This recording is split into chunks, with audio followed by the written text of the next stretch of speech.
And nigga, be real to yourself before you real with anybody else.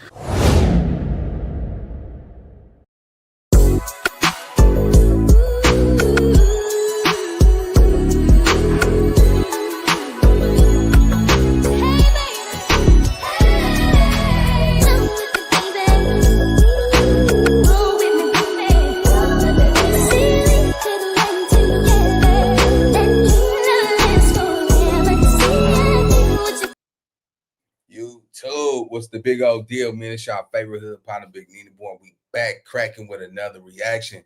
So listen, man, before we get into it, man, y'all gotta understand something at this point. Now, Jay-Z's secrets are starting to come to the light, homie. I don't care how you cut that. But see, this is one thing I tell y'all, man. Once you realize, hey, listen, once somebody decides to pick a side, make sure that they stay there. You see what I'm saying? Stop. See, it's too many people in this world that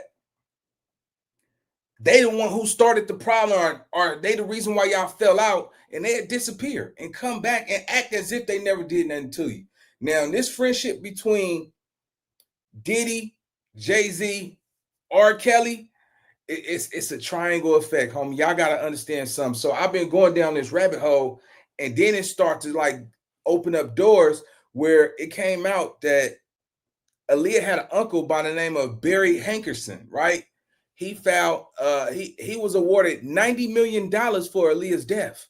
You see what I'm saying? So let's go back to the time Aaliyah was on that plane, right? So Hype Williams was directing her video for Rock the Boat, right? They was doing some little B-roll scenes and all that shit.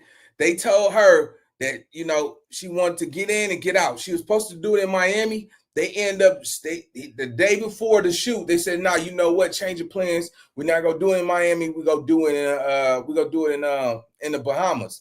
And she was like, "Wow, I don't want to do it in the Bahamas. I want to do it in Miami. You got the same color water, everything. It was no reason or no need to go to the Bahamas. But going forward, you know, after they wrapped it up, Aaliyah normally ride on planes with her mother. They told her mother that she couldn't even get on the plane.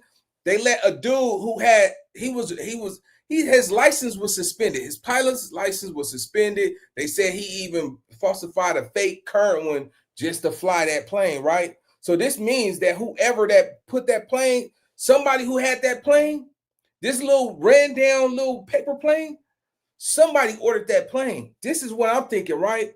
Because the nigga who actually had the little plane, the nigga wasn't even a licensed pilot.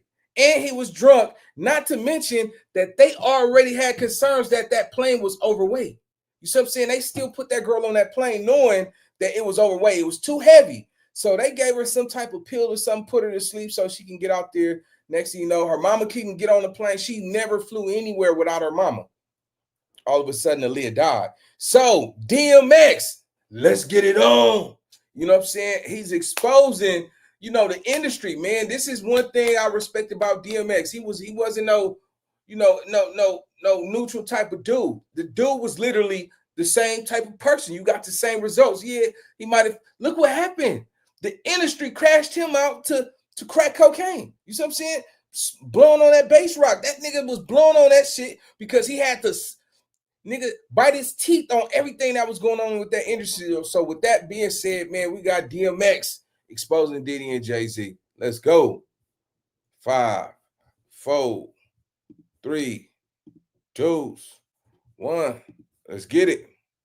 You know, for wanting to be a part of the industry is not there anymore. I don't even associate myself with the industry. You know what I'm saying? I'm not an industry artist.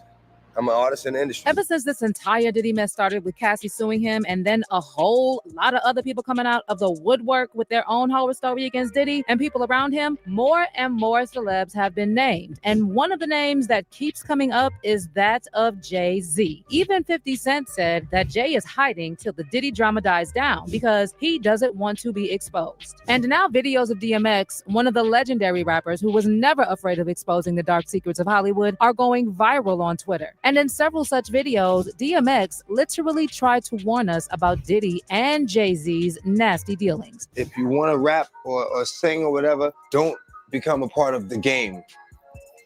You know what? Listen to a song I called The Industry. And that pretty much explains, you know what I'm saying, what the shit is like. Okay, I see what's really good. You're trying to eliminate the competition. You know, because at first you retire, you know, then get me off the label, now you're back rapping again. Okay. I mean, it's all good.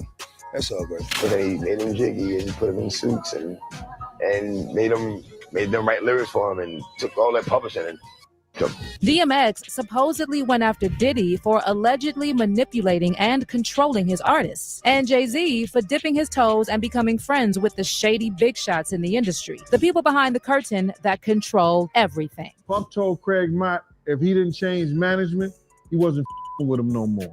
Craig wasn't getting rid of his management. Craig said, yo, listen here, man, I'm not changing my manager just because you want to. Puff said, yo, I ain't that kid no more. Not at all. I was right there when he said that. Told Craig Mack, you don't change your management, I ain't. It got me wondering what exactly DMX must have witnessed while working with these two that got him shaken and broke his trust in the industry. So let me break it down for you. A lot of the love I had for wanting to be a part of the industry is not there anymore. I don't even associate myself with the industry. You know what I'm saying? I'm not an industry artist. I'm an artist in the industry. Like I said, Diddy's legacy and personal integrity have been shaken right from the foundation. I think that was a full exercise to show their power. I think DMX was probably one of the main dudes who end up getting the bad end of the stick. Y'all got to understand something. DMX was at the top of of his career. Let me tell y'all something. Y'all remember the movie he did with Aaliyah, Romeo Must Die? Man, that made them megastars. That was a top box office selling movie. Everybody in the world watched Romeo Must Die. That was a small budget that did big numbers. Them dude, listen, the film and the companies, they made a lot of money off of that movie right there. That put DMX to the top. Yeah, he did other movies, but Romeo Must Die. If y'all go back and look at those stats, I'm assuring y'all right now, make no doubt about it. The dude was already on with the rapping. Aaliyah had her shit going on. She been in the industry since she was 12 years old. Okay, cool. But far as breaking into another category, far as the movie industry, that took him Hollywood. You see what I'm saying? DMX ended up falling on. Listen, they tried to silence DMX. Everybody knew he was too vocal. He did that song called The Industry. You see what I'm saying? That song was about the industry. It told all the dirty secrets. I highly suggest if y'all want to go down this rabbit hole, y'all go check out DMX song called The Industry. Why y'all thinking he's saying if you want to be a rapper, you want to be a singer, do not come through the industry. You have to sell your soul. You see what I'm saying? And trust me, they must have got to that nigga too, because at the end of the day, even he refused and he ended up becoming a crackhead. And look what happened, man. He got hooked on that shit and never came back to him, nigga. That's why I tell y'all all the time, man, everybody want the fame. Fame don't last forever. Just like beauty. That shit'll fade away. Yeah, I know some bitches back in 99. Them fine as water. I look at some of the bros now and shit. These old got cracks all in their nose and all that shit, man. So yeah, man, this game is cold. Let's go. Allegations, lawsuits, and arrests are not going away. The rabbit hole he's dug for himself is just getting deeper. And now Jay-Z is getting plastered too. And get this, in an interview that recently surfaced, DMX publicly spilled some serious tea on Diddy, talking about how he grapes his artists, bending rappers over, and taking advantage of their talents and hard work. Well, you know, Locks got signed by that. Even though I bought the Locks Store Riders, you know, they got signed. They were a safer group. You know, Pop signed them. And it was a blessing and a curse because they were happy about getting signed first. And they were on the Benjamins and shit. Like, those on artists is literally not impossible at this point. In another interview, DMX talked about how Diddy initially turned him down for a deal at his label, Bad Boy Records. But as soon as he got the info about Def Jam's offer for him, he started singing a different tune, practically begging him to work with him instead. But X had already caught wind of how things were behind the scenes at Bad Boy, and he didn't like what he saw. He wasn't ready to get piped, if you know what I mean. Maybe 3 weeks after I got signed up to Def Jam. He's like, yo, I'll lace your pockets. I'll double what they gave you and lace your pockets. I'm like, nah, I'm cool. Now, when it comes to Jay-Z and DMX, they've always had...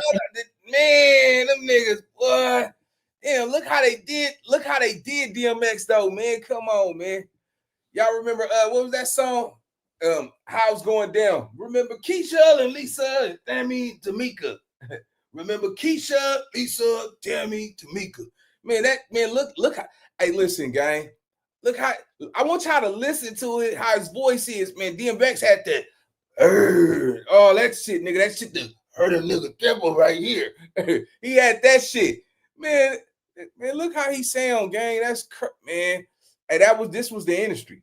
This is what the industry will do to you when you don't play ball. Real shit. Let's go. But X had already caught wind of how things were behind the scenes at Bad Boy, and he didn't like what he saw. He wasn't ready to get piped, if you know what I mean. Maybe 3 weeks after I got signed up to him.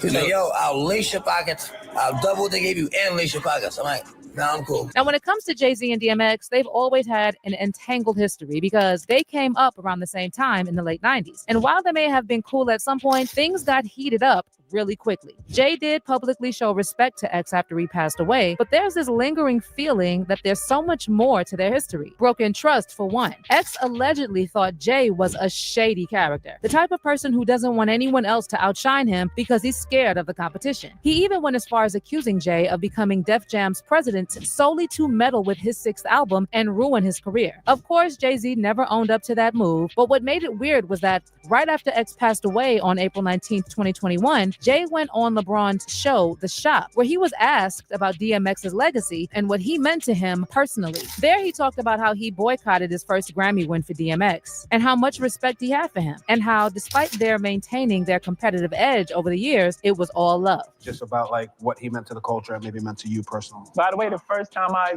boycotted the Grammys was for him. We both came out that year. He didn't get nominated. He dropped 2 albums, had 2 #1 albums in the same year. Right. I remember that. They didn't even nominate him. I won that year for rap album. So my first Grammy win. Nigga just told on himself. That's crazy. Listen, bro, it don't take a rocket science. He had 2 #1 albums. Nigga, you had 1? And he didn't even get nominated. Come on, gang. Come on. Somebody playing both sides. You just told on yourself, man. Like, that's why I say with the internet, now you got to realize something. When it's nowadays, you like Dame Dash said, you cannot be quiet when you got so much against you or got your back against the wall. Silence is not going to get you there. You know, you come out saying, man, I don't care what y'all think. Nigga, hey, look, nigga, do what y'all got to do. Nigga, play with a nigga name. But when I come out on top, I better not hear ish. You see what I'm saying? And that's exactly how it's supposed to go down. Jay-Z is not talking to nobody. He's not taking no interviews. He ain't came out and said, look, man, nah, nigga, make this civil. Make this criminal. Make right now, make this criminal. Don't be baby dicking out here. Don't baby dick. Nah, y'all saying I did this. Nigga, lock me up. Niggas, throw away the key. I ain't scared to go to jail. Nigga, make this criminal. It would have been of that caliber. He's not saying nothing. You letting a lawyer talk for you, and he's using all of this this verbiage that don't sound like you. I think you you probably proofreading it, but that's not your voice, bro. Like, nigga, you an ex-dope dealer. Nigga used to sell yay for a living. Nigga, come on, nigga. Hey, Hove, nigga, the nigga was a D-boy. You should hear how proper he sound on those text messages. I mean, on his statement. That ain't him, man. That's to me. You can't hide forever. You see what I'm saying? This is a sign of insecurity. Now, he is innocent. Jay-Z is innocent until proven guilty. Everybody know, man, you can't play with Hove's name like that, especially if you don't got no concrete evidence. But if he was so innocent, these cases would have been dismissed. Jay-Z's son, all he want to do, every time I go live, if I talk about Jay-Z, I'm going to talk about Ramil. Ramil says he only want a DNA test to prove that that's his father, and he want to clear his mother's name because the world thought she was lying about having a baby with Jay-Z. He said, keep the money, acknowledge me as your son, and that my mama didn't die in vain. She died from stress or a heart attack or some shit like that, and she signed an affidavit. She had somebody to collaborate her statements as true. You understand what I'm saying? And shit, she messed around and lost her life. You know what I'm saying? But right now, I definitely got to say this, man. We've never heard no dirt. Think about it. How do an ex-dope dealer come in the industry, not get in trouble? Not once. Not once. Not had no consequences. Listen, Jay-Z is 55 years old. He is half of 100. You know what I'm saying? He doesn't have forever to live, should I say, professionally. You see what I'm saying? So, yeah, man. And then a lot of this stems from bad business deals with the 40/40 club. I don't know what bad business deals he got going on with trying to build these casinos, but something happened. Some shit like this don't just everybody know. Nigga, we talking about Jay-Z, a billionaire. Nigga, like I said, nigga in a chopper, nigga landing on rooftops. Come on, man. A nigga water probably costs $100. You know what I'm saying? For a 20-ounce bottle of crystal glazer type of water. This is not somebody to be played with. This is somebody who can have anything done to you in a court of law. He has that type of money, he got that type of power, man. So for this to be going on through CNN and all major platforms, somebody is pushing the envelope, somebody pushing this button, and you know he at the house, he's stressed out. It's no way Jay-Z gonna be sitting back like, this whole, I'm cool. You know, The Rock, nah, nigga, that nigga over there, y'all say, man, damn, them niggas playing with my name, baby. And she over there, say my name. Listen, she did a whole song about, Beyonce did a whole song. I mean, look, she knew Jay-Z been cheating. All of his alleged dirty business with, women, infidelity, already knew that this shit was gonna come out. You said it was, look, it's too much. Everybody that, when you look at his track record, majority of the women he had encounters with were all super young. Aaliyah was 20-some years old. You was in your 30s, sir. You see what I'm saying? Foxy Brown, she was 15. Ain't no man like the one I got. Ill Nana. What is a 15-year-old girl talking about? Ill Nana. You talking about you giving some Nana away? You giving the nookie away? Man, come on, man. They probably, man, and hey, look, them niggas was hitting that raw. They was hitting it raw. I'm telling you, them niggas was knocking the lining out of Foxy Brown. Nigga, think that. Allegedly. That's what we gonna say. That shit crazy, gang. Let's go. I wasn't in. I wasn't even in the building because I boycotted him. So there was a competitive thing, but it was big love. He was so competitive with me. I never met a human being more competitive with me, like ever, not even my big brother. But Jay conveniently made it seem like DMX was the one playing the competitive game. Meanwhile, it was the other way around. In 2004, Jay-Z became the president of Def Jam Records. And according to X, that's the moment everything went down. DMX had been the biggest act, the face of Def Jam Records, dropping back-to-back #1 albums between 98 and 03. 5 different albums in total. And you would agree that that level of consistency alone should have earned him some level of respect in the company. But the moment Jay became president, X claimed he tried to throw a wrench on his 6th album titled Year of the Dog, meddling with its release. Like I said, I had the crazy track record, Def Jam, everything was good. I go to do the 6th album, and Jay-Z became president. Yeah. When he first got the job, he hit me with the call like, yo, dog, MH is running the building, like, yo, you good? Finish the album, shoot the video. What happened? Shit didn't. We don't know. What you mean you don't know? How do you listen to a whole album, pick a single, shoot a video, then don't know? In the same radio interview, DMX alleged that the reason Jay messed with his project was because he changed his mind about retirement, and he was planning a big comeback to the rap game. To do that, he needed to clear off any competition that could stand in his way. That was the last straw for X. Okay, I see what's really good. You're trying to eliminate the competition. Because at first you retire, then get me off the label. Now you're back rapping again. Okay. It's all good. Wait, did y'all notice that Jay-Z have been running Rock Nation since 2003? Do y'all understand? Since 2003. Do you know how long this nigga been on top? I mean, not just come up, you know what I'm saying? He was already up there at the top of the game. He was already a CEO, just you know what I'm saying, Rockefeller, Rock, what is it, Def Jam? He became the president of Def Jam. Come on, man. Since 2003. Come on, nigga. Yeah, I remember when he said that he was retiring from music. Then he came back, you see what I'm saying, and took over the charts. Because it was nobody in his lane. It was no competition. And you being the president, they go put all the money behind you because you're one of the biggest artists. That's all it took for him to drop another album to secure the deal. You see what I'm saying? Like, come on, gang. Like, this definitely makes sense. It don't make no That's crazy. After this, DMX realized that the path he and Jay decided to tread in the music industry was at opposite ends. Jay wanted to cozy up with the shady big dogs at the higher end of the industry, while X just wanted to retain his artistic freedom and get paid. He called it quits with Def Jam not long after and signed a deal with Columbia Records. That's why X never really got to trust Jay. He felt like Jay was ready to do anything, trample on anyone just to cozy up with the big shots. But DMX kept it real, unlike Jay. He was always calling out these higher-ups, talking about label owners and their tight grips on artists' necks. And he wasn't about to bend for them or get run over, literally. This new breed of rapper that's paying DJs to play their right. And, you know what I'm saying? They sucking the record label executives, and it's like there's too much of that going on. Right. You know what I'm saying? Let me be me. Let me be the artist that I am and just play my motherfucking music. You know what I mean? Exactly. Now they want you all up under this, you know, sitting at the going to dinner with them and like that, and you know, all that favor for a favor shit. I don't get down like that. Look, I give you the music, you give my money. In 2005, DMX dropped a song titled The Industry. In the song, he described label owners as vultures. He talked about how new artists were pressured to sell their souls, to lose their originality and their integrity for a paycheck. The game is bullshit, man. The game is bullshit. If you want to rap or sing or whatever, don't become a part of the game. You know what? Listen to a song I called The Industry.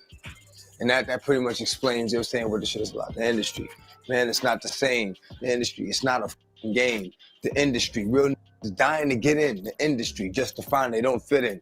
The industry ain't what it used to be. The industry's trying to control the way you MC. They want you to dress like this and talk like that. But I'm going to dress like this and talk with the gap. The industry. Now, Jay-Z was always about the business. He always looked beyond the artistry, and that's why he threaded a different path to the top. But you see, he could never shake off the allegations about him throwing his people under the bus, trampling on them in a show of power, and in the quest to maintain good relationships with the industry's higher-ups. I mean, let's be real. Over the years, he has also been accused of taking several people out. Even Dame Dash, the co-founder of Rockefeller, claimed Jay became someone else the moment he started to cozy up with these top bosses in the music business. He even name-dropped Liar Cohen, the former Def Jam president and a close buddy of Jay. In his book, Decoded, Jay-Z referred to Cohen as his mentor. This is a man that's so unpopular for various reasons in the music business. Let's take his interview at the Breakfast Club in 2018, for example. He went on raving about the substance use crisis in the industry, talking about how he felt sad about DMX's struggle with substances. But when Charlamagne asked why he keeps signing artists that promote this kind of lifestyle, Leo straight up replied that it's just business. When Dame first called out Jay's betrayal, it felt like he was just fishing. But it all makes sense now. One of the biggest artists you ever had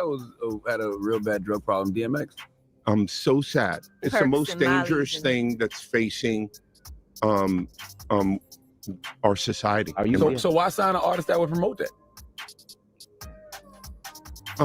Because I already answered that question. You weren't paying attention. Got his ass. Talent or issues, and I said talent. But I raving about the substance use crisis in the industry, talking about how he felt sad about DMX's struggle with substances. But when Charlamagne asked why he keeps signing... Wow, that's crazy. Nigga, hey, did y'all catch that though? Did y'all catch it though? Oh no, nigga. Look, he was, man, hey, shout out to Charlamagne the God, man. That was, see, that's some solid journalism right there, right? Nigga asking nigga, so why you still signing that? Because we all know that long as we promote it, hey, listen, man, and you know, I seen this the other day, man. If you are 30 years old of age, bro, and you promoting violence against your own people, and yeah, I come from the streets, bro. I partake in that, right? But we promoting, you know, shooting another man in the streets, not even knowing if he from over there. We shooting him just because that neighborhood is a certain color, and because he was wearing that same color in that area, just so he can be safe, he gets shot down and be considered a gang banger, and he lose his life. Come on, bro. If we still glorifying that, bro, it's something wrong with us, man. You see what I'm saying? Like, we've been doing this shit for generations, my nigga. I'm talking about over 40-something years. We out here, nigga, we brag about killing somebody that we don't even know. But then when you get caught up and go to jail, you like, man, I got to pick up my daughter from school. Why y'all taking me to jail? You see what I'm saying? It's always when a rapper got the gun, a nigga want to get in his feelings, bro. That's why I say, man, like, Make these niggas pick a side. You see what I'm saying? Like, nigga, if they pick that side, make sure they stay over there. Because one thing a nigga ain't gonna do is play with your top and play with your piece, man. Because it ain't no love in these streets, bro. It ain't no love in the industry. A lot of people would die just to be on a major platform to say, oh, I'm that nigga. Today's society, we got everybody putting a trophy on their face. A trophy. Now, whatever you want to express, right? It ain't no real trophies in the streets, bro. Nothing but scars. Only thing you get is scars. You know what I'm saying? And that trophy that you believe you got, my nigga, it's an invisible trophy. Can't nobody pick it up. You can't cash it. You can't pawn it. You can't use it. You know what I'm saying? Everybody want, oh, man, I'm a trophy. Nigga, how about being a homeowner? You know what I'm saying? How about having some property? How about having something tangible? A lot of these niggas out here practicing, pretending like they really a nigga out here, but at the end of the day, you only a nigga to the niggas who don't really got it. You're not a nigga to the people who really got it. Do y'all get that? We got, oh, that nigga a real. You only a real one to a nigga who don't got it. You not a real one to a nigga who got it. Rich people don't even fight. You know what I'm saying? Hood niggas do. Rich people, nigga chasing money. Nigga, they fight in court like Tony Busby and Alex and Sparrow. That's how they handle business, homie. Let's go. Artists that promote this kind of lifestyle. Leah straight up replied that it's just business. When Dame first called out Jay's betrayal, it felt like he was just fishing, but it all makes sense now. One of the biggest artists you ever had had a real bad drug problem, DMX. I'm so sad. It's the most dangerous thing that's facing our society. So why sign an artist that would promote that? Because I already answered that question. You weren't paying attention. She asked me talent or issues, and I said talent. But I have to. I can't give up on people. But I'm saying that's hypocritical, though. You're saying it's opportunistic. Yeah. I got people to feed. I got a business to run. In that same interview, when asked about Dame Dash calling Lair a culture vulture, you'd be surprised at what Lair had to say. He flat out denied ever knowing Dame, despite Charlamagne reminding him that they made a lot of money together. At that moment, Lair Cohen became Liar Cohen. So y'all made a lot of money together. Made a lot of money. Come on, Leo. Don't do that to him. I don't know him. I really don't. So, I don't know what to tell you. So I know you're probably wondering how all of this connects with DMX. Word on the streets is that Lair was the one who influenced Jay-Z to meddle with DMX's 6th album studio because they didn't see eye to eye. It got even crazier after X's death. Lair had to go further by saying some really disrespectful words about X at his funeral. He couldn't even be bothered to attend in person, so he sent a recorded message. DMX was laid to rest on April 25th, 2021. And one of the people who profited most from this great talent couldn't even pay their last respects. In the voice recording he sent, he called X a gremlin and said he wasn't surprised by his death. Can you imagine that? Those are words coming from Jay-Z's mentor's lips. The race against time was that we all know X is a gremlin and reckless and looking for a wall to crash into. X, if you listen to X, if you see X, this is his death is no surprise. If you listen to Jay-Z, him talking about X like that, bro, you would think like somebody be like, wait a minute, homie. You know, X came up the same way I did. You see what I'm saying? How do you just allow somebody to say something like that, bro? That is the ultimate disrespect to me. You see what I'm saying? Jay-Z kept his mouth shut as usual. Jay-Z was somebody, and this is just opinionated, somebody that played a neutral role. You see what I'm saying? It ain't my business, so I ain't getting in it. Oh, that nigga said that about you? Shit, nigga, what you gonna do about it? Shit, nigga, I'll go get on that nigga head and sit back. He like, all right, come on. He go with you and shit. Then he sit in the back like this and play the middle.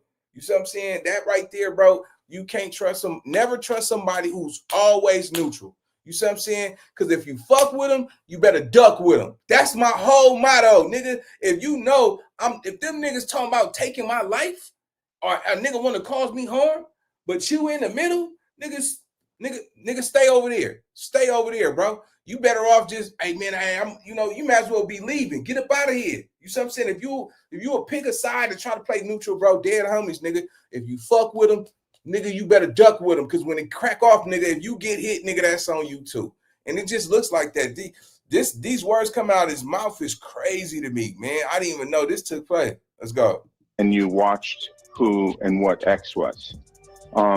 And I think it's a tragedy because I wish people knew Earl, the fisherman who loved to fish and loved to be with his kids and loved to talk about deep things and curious about the world and interested in other people's opinions. Now you can imagine and understand why X never trusted Jay or Diddy. When DMX was telling us about how filthy the industry was and how these stars are not who they claim to be, we should have listened more attentively. Fans are saying that it's only a matter of time before more skeletons fall out. Man, I thought Jay-Z said that he was not friends with Diddy. And then this shows how close they was, man. It's a lot of shady going on, man. So anyway, man, let's get back into this reaction, man. This just shows you that, yeah, man, allegedly Jay-Z has some shady business deals going on. Let's go.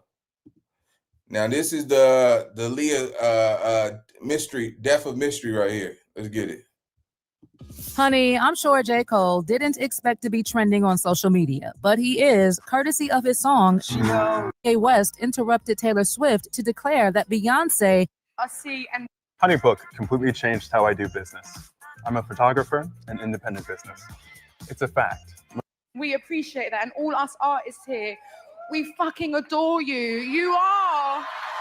to shine at these award shows. Well, TikTokers are convinced that Beyonce is some kind of leader in a secret cult-like club in the music industry, and she has a say in whatever happens to people in the industry, including how they die. With these videos trending, the streets are actually saying that Beyonce, together with her husband Jay-Z and Diddy, were the ones responsible for the deaths of Aaliyah, Left Eye Lopez, and Michael Jackson. And you know what allegedly supports this theory? J. Cole's song, She Knows. For starters, in the song, J. Cole sings, "Rest in peace to Aaliyah, rest in peace to Left Eye, Michael Jackson, I'll see ya." I mean, it's possible that J. Cole was just remembering the artists because he admired them. But conspiracy theorists are convinced that there's a specific reason he mentioned these three, and not the other artists who died from suspicious circumstances. And one of the things people are saying is that She Knows sounds very similar to Sean and Knowles, basically implying that it's in reference to Beyonce and Jay-Z knowing all about the deaths. On the other hand, others think that it's Sean for Sean Diddy Combs, meaning he may also have been involved. Get this. The theory suggests that Beyonce, Jay-Z, and Diddy were somehow involved in the deaths of the three artists, who coincidentally all passed away on the 25th of different months. For reference, Aaliyah died in a plane crash on August 25th, 2001. Lisa Left Eye Lopez died in a car accident on April 25th, 2002. And Michael Jackson passed away on June 25th, 2009 from cardiac arrest. And it also doesn't help that Beyonce and Jay-Z and Diddy also share the fact that they were born on the 4th of different months. Like, some people are convinced that there's a connection between the deaths on the 25th and the birth dates on the 4th. Well, there's nothing about all these theories that prove that Beyonce, Jay-Z, and Diddy were involved in the deaths. But the speculations were fueled even further when YouTube took down J. Cole's music video for the same song. And when fans attempted to click on the song, they received a message saying, "Video unavailable." This video contains content from CSEC. It is...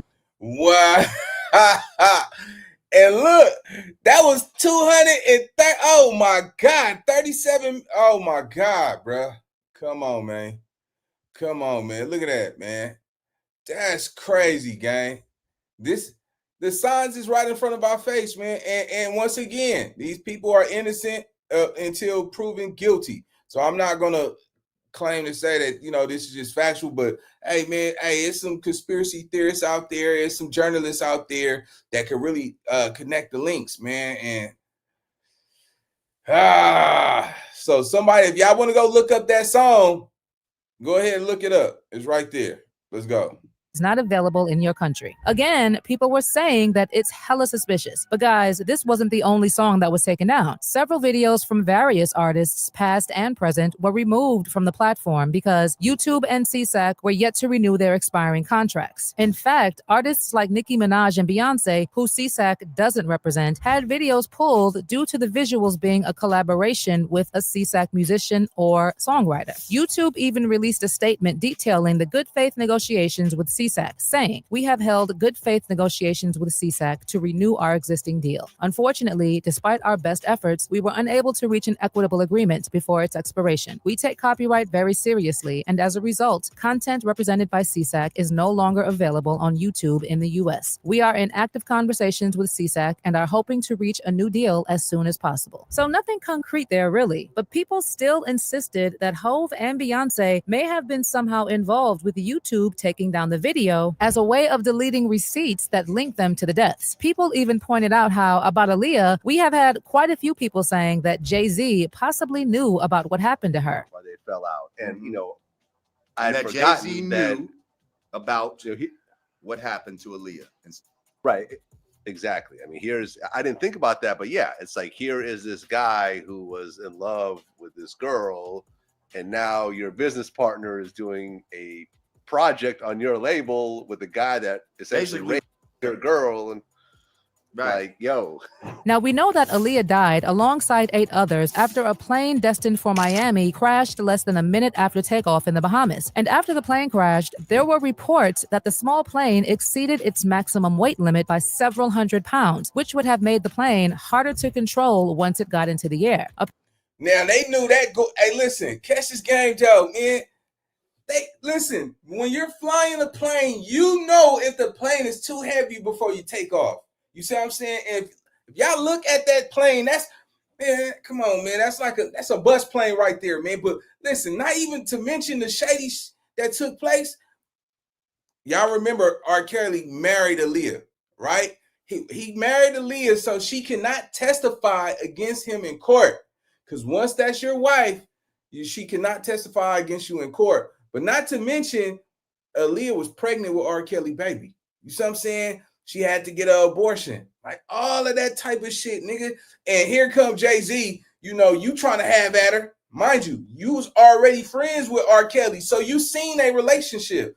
But then she like, nah, I don't look at you like that, Jay-Z. I look at you like a brother. You know how some women try to hit you with that? No, I don't want to.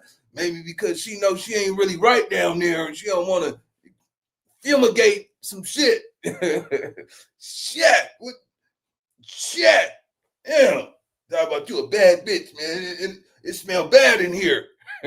But no, man, it's just crazy. She turned him down, but she decided to fall in love with Dame Dash. You see what I'm saying? Jay-Z, man, he didn't took down. Hey, man, this shit is chess, bro. This shit is chess, man. Just looking at this, if this is accurate, it's fair to say that you can't put it past him with half these allegations, man. Let's go. Apparently, the pilot had also reportedly faked his license and was under the influence of alcohol and sugar at the time of the accident. And guess what? Aaliyah didn't even get into that plane while she was conscious. And Kathy Landoli is the one who spilled that tea in her book, Baby Girl, better known as Aaliyah. In the book, she wrote that Kingsley Russell, whose family ran a taxi and hospitality business in the Abaco Islands, was just 13 years old on August 25th, 2001. But he was with Aaliyah as his stepmother drove her team to the airport for her return flight to the U.S. He said that when Aaliyah saw the plane taking her back to the U.S. mainland, she refused to board and went back in the cab. Then someone from her entourage returned to ask what was wrong, and Aaliyah is said to have repeated her concerns about getting on that plane that was overweight, at which point she was handed a sleeping pill and fell into a deep sleep. And then Aaliyah was carried from the taxi onto the plane despite her earlier reservations while she was still knocked out from whatever pills she had been given. Honey, one thing everyone can agree on is that the circumstances under which Aaliyah died were pretty sus. Us. And people have been speculating that somehow Beyonce and Jay-Z were involved. The allegation has always been that Jay-Z wanted Aaliyah to be his queen, and because he couldn't get her, he allegedly orchestrated the plot to have her unalive. I mean, Dame Dash basically confirmed that Jay-Z indeed had his eyes on Aaliyah when he told Page Six he tried very hard. I didn't mean to fall in love with Aaliyah. She was just that cool. But you know, we were both going hard. Everybody was trying to get to Aaliyah. It was not just Jay. According to Dame Dash, he didn't even know Jay-Z had feelings for Aaliyah before he started dating her. And he added, I did not know Jay was trying to holler at her. But then it just happened like that. He was trying, I was trying, everybody was trying. He was just going hard. Other than Dame Dash, people who were around at the time also confirmed that Jay-Z definitely wanted Aaliyah. For instance, there was a time Jay-Z hosted a party, and one of the people who attended said that Jay-Z did not show up with a girl. And that's because he had his eyes and hands on Aaliyah. At the time, the source also told Daily Mail, I saw that Jay-Z was trying to get close to Aaliyah, but I didn't think too much of it at the time. I probably thought they were just friends or making music together. Now that Damon has said what he said, it all makes sense. Jay-Z was all over Aaliyah. They were hugging each other, and you could totally see there was chemistry between them. I knew that Damon was going out with her, so I did think it was a little weird. What people are saying is that because Jay-Z couldn't get Aaliyah, he needed her out of the way so that Beyonce could thrive. And to do that, he was helped by Diddy. Trust me, there's no convincing some people that Beyonce wasn't involved, especially in Aaliyah's death. And people have asked, how that sound, chat? I mean, listen, these are theories. You know what I'm saying? And my position as a commentator, I could see that timeline. I could definitely see that timeline. Since you turned me down, you know what I'm saying? He was trying to have at Beyonce. Beyonce gave him the green light. She was young. He promised her to make her the biggest star. Beyonce would never been this big if Aaliyah was still alive. I don't care how you cut that. Come on, nigga. Aaliyah been singing since she was 12 years old, and she was shit. I told y'all, some of y'all mamas was having babies to age ain't nothing but a number. You know what I'm saying? Come on, man. A lot of people have made babies to 1 in a million, rock the boat, all that crazy shit, that she used to sing. I can honestly say, I personally believe that, ain't nothing happening. Ain't nothing happening. Nah. Beyonce, you dope. But Aaliyah, come on, man. Like, you line up Aaliyah and hold on, let me see. Do I got even a picture of them lined up together? Let me see. You line them two up. Come on, man. It don't even take a rocket science. Nah, I don't got it. Nah, damn, wait. Let me see. Hold on. I might have some.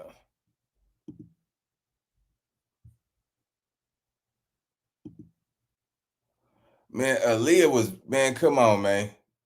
Come on, man. She had it. Young. You know what I'm saying? Young. Yeah. Aaliyah or Beyonce, chat? Which one would y'all pick? Who y'all think the best singer is? Aaliyah or Beyonce? Let's go. actually been spamming her recent posts with comments about how they think she was involved. Okay, I kind of see how people would think Jay-Z, Beyonce, and Diddy had something to do with Aaliyah's death. But Lisa Left Eye, I'm struggling to find the connection. But the one thing that is similar to Left Eye and Aaliyah, other than the dates of their death, is the fact that they both predicted their death. With Lisa, in the final weeks of her life, she described feeling like she was being followed by a spirit. Then one night, a van she was riding in ran over a little boy. After arranging to pay for his hospital bills and funeral costs, Lisa said that she held up his shoes and his last name was Lopez, the same as hers. She believed the spirit that had been following her meant to unalive her, but took out the boy instead. Then, shortly afterwards, she took another road trip and swerved off the road in the crash that unalived her. As for Aaliyah, weeks before she died, she did an interview where she talked about a weird dream saying, "One day I will travel to Egypt. I will be there, where Cleopatra and the pharaohs lived. Unfortunately, I can't meet them anymore. If I had a time machine, I would visit the ancient Egypt. Who knows, perhaps Cleopatra and me would become very good friends. At least I would have a live experience of that ancient culture, which I only know from books. It's dark in my favorite dream. Someone is after me. Don't know why. I got fear. Then suddenly I lift off. I fly away, far away. How do I feel now? It's like swimming in the air, free and without any weight. No one can reach me. No one can touch me. It's a wonderful feeling. So just because their deaths were suspicious and they both predicted their deaths, does that mean Diddy, Jay-Z, and Beyonce had something to do with Aaliyah and Lisa's deaths? When it comes to Michael Jackson, there have also been suspicions around his death. But then again, I don't see how that directly involves Diddy, Beyonce, and Jay-Z. Or maybe I'm the one who is missing something. You know what? If you are one of... Man, so the industry, man, back in the day, it was a tight knit. You see what I'm saying? Like when you had to have talent, you had to have talent to get famous. If you didn't have any talent, you wouldn't have got famous. You see what I'm saying? Back in the day, we didn't have access to celebrities. We didn't have the technology. Today's society, fame is not predicated off of talent. It's basically off of how many people, off of views, right? And last time I checked, every woman in the world is a baddie. Every majority of these women talking about a man's job is to get my nails done, get my hair done. A man's job is to pay for this babysitter to watch this baby that you didn't even have for. You know what I'm saying? So not all women, let me take that back, because there's some real women that know how to get their bag and know how to stand by a man and understand that it takes two. You know what I'm saying? But it's some women out here who just lazy, who don't want to work, who just want to say, oh, I'm cute with this used vagina and somebody should pay me for it. And that's just the reality of it. But like I said, man, I'm going to start looking into Barry Hankerson. Barry Hankerson was the one who introduced his niece, Aaliyah, to R. Kelly. You see what I'm saying? And after she died, see, y'all got to realize something, right? Nobody talk about Aaliyah family. Aaliyah was fucking married to R. Kelly at 15 years old or something like that, right? She had her mama in her life around that time. How did this take place? Why wasn't he in jail back then? You see what I'm saying? That wasn't even the age of consent to have sex, let alone marry her. So with that being said, man, I need everybody, if y'all got some real time tonight, man, make sure y'all comment, make sure y'all like, man. I'm trying to get them likes up, get y'all more engaged with what I got going on. Y'all notice I ain't on this channel talking about the bullshit and the drama. That's going to be on Nina Boy Reactions. But on this one, man, we doing some real commentary over here. So, man, if y'all rock with me, I need all my real ones, man. Just hit the like button. If you don't feel like commenting, that's cool. I understand. But until then, I'll see you on the next video. Let's go.